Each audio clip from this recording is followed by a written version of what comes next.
Hello, everyone, and welcome to Amara's Voice. I'm a teacher and an uplifter, which means I see people as already whole. I see them as vibrant, joyful, magnificent, and powerful. I see the source within them, which leads them to a powerful truth from within. I see them living in alignment with self, having such wonderful beliefs that make them stay in their joyful, natural element. Today, I'm pondering working from the inside out. Now, every human being is already working from the inside out. The question isn't whether you are, it's whether you're aware that you are. We've all asked questions like these at some point in our lives. Why do things keep happening like this? Why are all people like this? Why are men like this? Why are women like this? Why do I keep attracting the same kind of people? Why don't I have good friends? Why can't I seem to make relationships work, whether at home or at work? Why can't I get along with my in-laws? Why do I keep losing jobs? Why am I sad? And then perhaps after some time has passed, the questions may begin to change. How did I get through this? How was I able to restore my joy? What changed? Different questions, one underlying answer. Today, I'd like us to ponder that answer together. So many people say you have to work from the inside out. But what does this really mean? What does it mean to you? Most people think life happens like the world, and then things happen to me. Someone insults me, now I'm angry. I lose money, now I'm afraid. My partner loves me, now I'm happy. The world changes first, then I change. But what if it's the opposite? What if the world isn't creating your experience? What if your consciousness is? We spend almost our entire lives trying to rearrange the outside world. We change jobs, partners, houses, countries, appearances, and we change routines. And sometimes all of those things are wonderful. But have you ever noticed that eventually you come with you? The same fears, the same patterns, the same frustrations, the same conversations. It's almost as if your life keeps printing the same document using different paper. The inside isn't your circumstances. The inside is your assumptions, your identity, your attention, your interpretation, your expectations, your definitions, your consciousness. Because two people can experience the same exact event. One sees opportunity and the other sees disaster. Nothing outside changed, only the inside. My true transformation didn't begin while I was blaming everyone else for my experiences. It didn't even begin when I found better circumstances. It began the moment I realized that I had far more influence over my life than I had ever imagined. I began to see that the very way I thought, the meanings I assigned, the beliefs I held, and the consciousness I lived from were shaping the life I experienced. In that moment, I stopped seeing myself as someone waiting for life to change and started participating in the creation of my own reality. People often think working from the inside means pretending the outside doesn't exist. That's not what it means. It simply means recognizing the outside is feedback, not authority. The outside is feedback. It isn't authority. A bank account is feedback. Your relationships are feedback. Your health is feedback. Emotions are feedback. They aren't deciding who you are. They're showing you what awareness you're living from. Now, when I speak to people about this, it's often the part they find the hardest to accept. Many times they'll tell me, "No, Amara, you're wrong." And that's perfectly okay with me. I've learned that people don't change because they're argued into changing. They change when something begins to make sense to them. I never try to force anyone to believe what I believe. I simply share what I've come to see, and then I leave room for people to explore it in their own time. I recognize that I too have stood exactly where they are. In many ways, Their questions remind me of my own journey.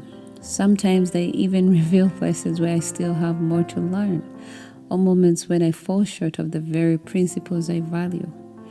So when somebody says, "No, Amara, I can't take responsibility for that," I don't rush to convince them otherwise. I simply hold space for them. I listen. Sometimes the greatest gift we can offer another person isn't an answer. It's the freedom to express themselves without feeling judged. Often that's where understanding quietly begins. Now, most of the people I meet think the same way about these things, and I understand why. I'm often very attentive when I'm speaking to people, when people are sharing their experiences with me. But that doesn't necessarily mean I agree with everything they're saying. There is an important difference between listening and agreeing. What I'm doing in that moment is simply allowing the person to let it all out. I want them to feel heard. I want them to express what's been weighing on them without feeling like they have to defend themselves. When someone no longer has to keep all those thoughts and emotions bottled up inside, things begin to change outside. There's a little more space, a little more ease, and it's often from that place that people become open to seeing things differently. I know this because I used to do it myself.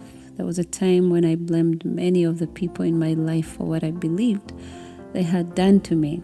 And the story I told myself, they were the villains. And when I shared that story with other people, I made sure they saw exactly what I saw. Looking back now, I realize I wasn't trying to lie. I was simply telling the story from the level of consciousness I had at the time. In many ways, it was validating. It also felt familiar. It allowed a pattern I had practiced for many years to keep going. That's the interesting thing about patterns. We don't continue them because they're always serving us. Many times we continue them because they're familiar. The mind will often choose what is familiar because it chooses what is freeing. Think about how often we talk about what we don't want. We replay old conversations. We revisit old disappointments. We explain why someone hurt us. We complain not because we enjoy complaining, but because we've practiced giving our attention to unwanted experiences for so long that it becomes our default. Like any habit, repetition makes it feel natural. Then someone comes along and says, "Try looking for another perspective. See if there's another meaning you could give this experience." And suddenly it feels almost impossible. Not because it's impossible, but because we are asking the mind to practice something it has practiced far less. So we justify our patterns. We say, "That's just how I am," or "That's how everyone in my family is," or "People from where I come from are just like this." Without realizing it, we are protecting the very patterns that keep producing the experiences we wish we would change. If you're going to begin this journey of looking within, my only suggestion is this: commit to it. There will be moments when your old way of thinking feels easier.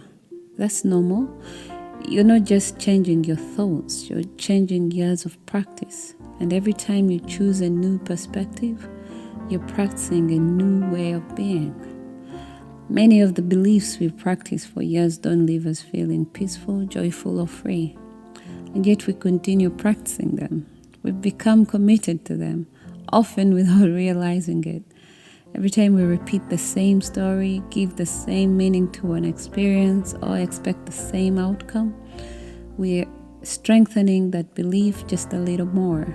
So what if we become just as committed to what feels good?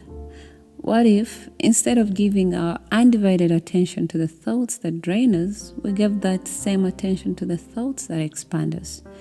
To the thoughts that bring us peace, to the evidence of love, to appreciation, to possibility.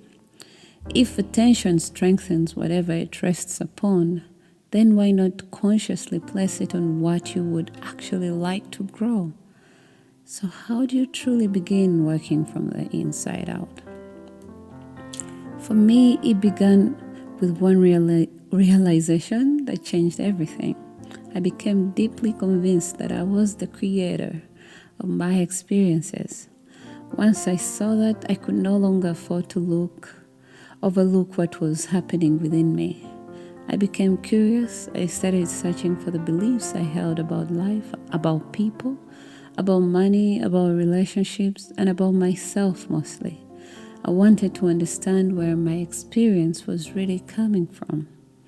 That's when I discovered that beliefs don't just appear out of nowhere.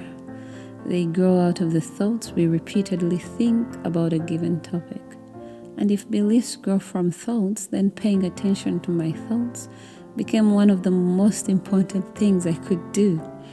I was able to observe my own thoughts as they came to me, and every now and then I'd catch myself thinking something that made me stop and ask, why do I think like that? It wasn't a question of judgment, it was a question of awareness. To me, this is where working from the inside out truly begins. You become conscious of your own thinking.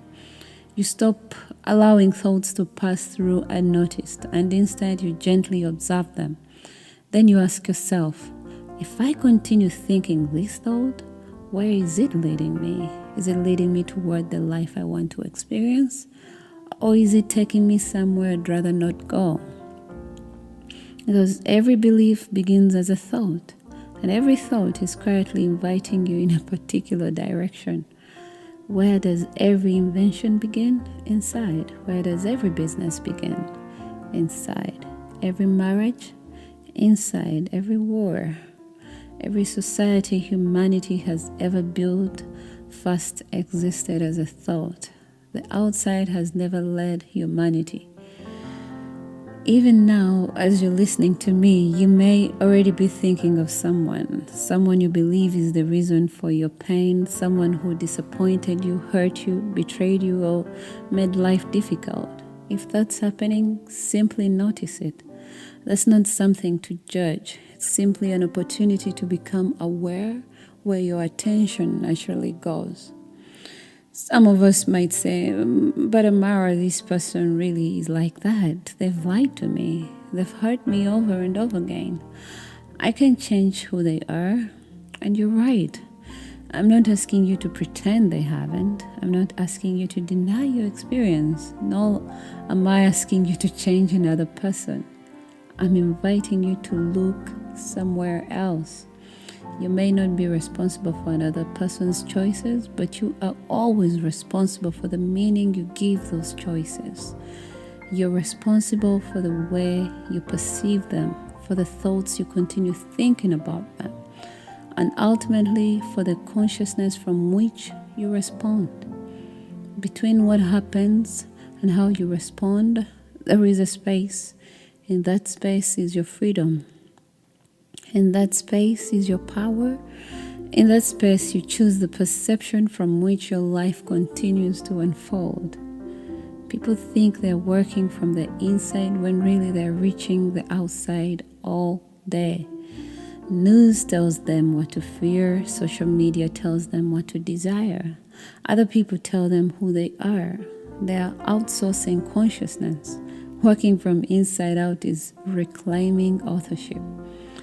Sometimes people say to me they've tried to see the best in these other people. They've forgiven them. They've given them countless chances, and I believe them. But I also know that those are mostly outward actions. They don't necessarily tell me what is happening within. Someone can forgive with their words while still carrying resentment. Someone can give another chance while still expecting to be hurt again. Someone can say they've moved on while replaying the same story every single day. That's why I call it outside work. Working from the inside out is different. It's not about what you do first. It's about who you're becoming as you do it. It's about sitting quietly with yourself and asking honest questions. What do I believe about this person? What meaning have I attached to this experience? What story have I been telling myself? Is that story leading me toward peace or away from it. That kind of work doesn't happen overnight. It asks for patience, it asks for honesty, it asks for your willingness to sit with yourself again and again and again. And perhaps more than anything, it asks for commitment. Not commitment to changing someone else, but commitment to understanding yourself a little more deeply each day.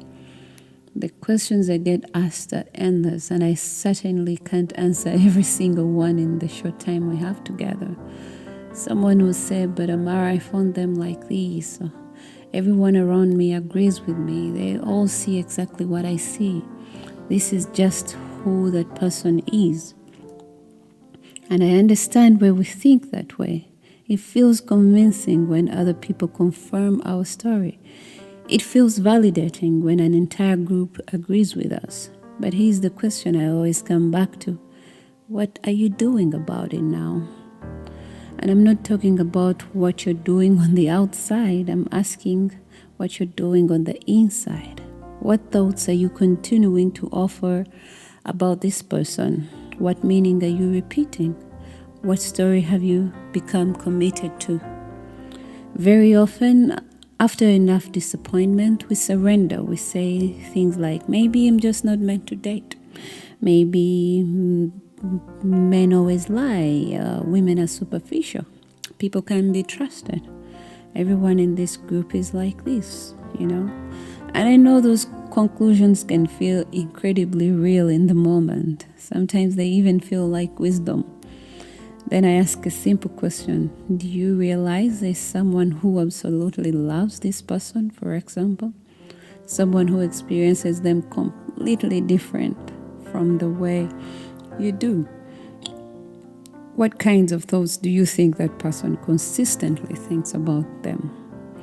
That question isn't meant to deny your experience. It's meant to reveal something deeper. The version of the person that continues to live in your experience is inseparable from the meanings, expectations, and thoughts you've repeatedly practiced about them. So perhaps the most important question isn't who are they? Perhaps it's who are they becoming in my consciousness? This is usually upsetting to many people because they hear responsibility as blame. They think I'm asking them to feel responsible for someone else's bad behavior, and I understand why that feels difficult. None of us want to carry what belongs to another person, but responsibility, the way I'm speaking of it, is not blame. It is awareness. It is the willingness to look at your own part in the experience without denying another person's choices. It is asking, what was I believing? What was I expecting? What was I allowing? What meaning did I keep giving this? And I know this is not an easy fix. The things I speak about can be hard to accept at first, and sometimes even harder to practice every day after you have made up your mind. But that is why you begin gently. The first step to living from the inside out is taking responsibility for your own creation. Start little by little, topic by topic. Begin to identify the beliefs you no longer want to keep practicing, and then start changing them one by one. Ask yourself, what do I really believe about relationships? It is not hard to know. Notice the emotions that come up when the topic is mentioned. Notice the stories you tell. Notice what you say about relationships when you are speaking to other people. Then ask, what do I truly believe about friendships? Pay attention to your automatic thoughts. Pay attention to your usual reactions. You cannot lie to yourself while doing this work, because if you do, you're only delaying your own clarity. Be easy about it. This is not about attacking yourself. It is about becoming aware of yourself. So the next time you notice yourself feeling powerless or feeling like life is simply happening to you, pause and ask, how did I participate in this outcome? What did I believe, allow, ignore, expect, or repeat? And what can I choose differently from here? what that is what it means to work from the inside out. Beliefs are like deep roots. Many of them have been with us for so long that we no longer recognize them as beliefs. We simply call them the truth. And because we experience them as truth, we often struggle to understand people who see the world differently. We become intolerant. We avoid certain people. We look down on particular groups of people. We divide the world into us against them, never realizing that we are really seeing a reflection of our own inner landscape. This is what I mean by living from the outside. We become so focused on what everyone else is thinking, believing, and doing that we rarely stop to ask ourselves, what's happening within me?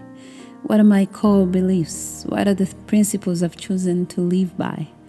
Are they bringing me peace, freedom, and well-being, or are they quietly creating the very experiences I wish would disappear? To me, this is the walk toward true freedom. It asks for courage, the courage to face yourself honestly, the courage to become self-aware, the courage to question beliefs you've carried for years, and the commitment to keep doing that work, even when the answers are uncomfortable. I've said this before. If the same dynamics continue appearing in your life, don't just ask why they are happening. Ask what they might be revealing. Ask what beliefs, expectations, or assumptions continue giving rise to those experiences. It's not until you begin taking responsibility for your inner world that you start finding real grounding. At first, the answers may be difficult to accept, but over time they become incredibly freeing. As your understanding deepens, the actions of other people begin to affect you less, not because they suddenly change, but because you are no longer giving them the power to define your inner experience. You begin to recognize that your experience is always being shaped by the consciousness you bring to it. And from that realization comes a freedom that no circumstance can take away. The beautiful thing is that this doesn't have to be complicated. The process is actually very easy. In fact, it's as easy as ABC. The challenge isn't understanding it. The challenge is being completely honest with yourself and doing it every day. You can begin today.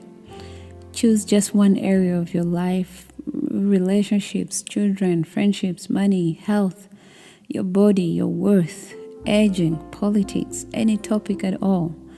Then, without trying to sound positive or spiritual, simply ask yourself, what thoughts come to me most naturally about this topic? Don't edit them, don't judge them, don't replace them, just notice them. Those first automatic thoughts are often pointing you directly toward the beliefs you've been practicing. When you can honestly say,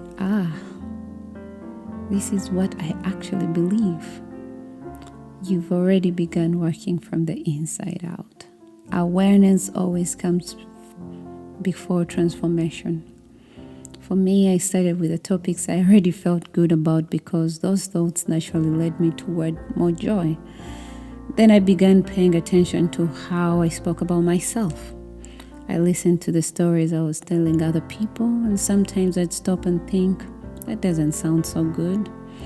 If someone told me this story about themselves, I'd feel sorry for them. And that's when I realized something. Every time someone felt sorry for me, we were unknowingly joining our minds around an unwanted reality. Together, we were giving more attention to the very experience I didn't want. As I shared in the episode about the stories we tell, the more you repeat a story, the more you strengthen the character you've created. And before long, the people around you begin relating to you through that same story. You begin reinforcing each other's beliefs. They believe you're sad because that's the story you've shared, and you keep proving it to them by repeating it. Without realizing it, you're all working together to strengthen a reality none of you actually want. Your friends may genuinely want you to be happy, but the only material you're giving their imagination is a story of sadness. And where attention goes, imagination follows. Everything that truly matters begins on the inside. As those beliefs take root within you, they will inevitably be reflected in your outer experience. As your story begins to change on the outside, trust me, your inner world has already changed. By then, some people will no longer recognize the version of you they've always known. Some relationships will fall away naturally, and even those that try to remain may no longer fit. There is something to be said for people naturally gravitating toward those who share a similar way of seeing life. Sometimes out of fear of losing love, of being alone, we hold on to relationships we've already outgrown. But deep down, we always know when something is no longer in alignment. I'm not here to tell you that the practices that worked for me are the only ones that will work for you. I can only share what has helped me. Appreciation, following my passions, meditation, journaling, breathwork, visualization, spending time in nature, and above all, knowing that I create my own experience. But you're free to discover what brings you into alignment. Explore yourself, look within. Notice what consistently leads you toward joy, peace, and well-being. At the end of the day, your truest guidance has always been within you. Commit to that. Commit to what matters most to you right now, and give it all of your full attention.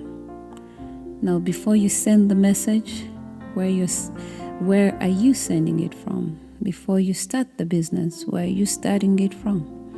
Before you discipline your child, where are you doing it from? Before you speak, where are you speaking from? Inside or from outside factors? Is it fear, need, competition, or clarity? Because the same action performed from two different states creates two entirely different lives. We spend years trying to perfect what people can see, but life has always been responding to what people cannot. Work on the unseen, the seen will eventually catch up. That's what it means to work from the inside out. The inside isn't hidden because it's less real. It's hidden because it's more fundamental, foundational. Everything visible is growing from something invisible. A tree grows from a seed. A building grows from a blueprint. Life grows from consciousness. Now, every human being is already working from the inside out. The question isn't whether you are, it's whether you're aware that you are. I'm Amara, and I'm pondering for the love of pondering. I love you all. Focus on feeling good. Bye.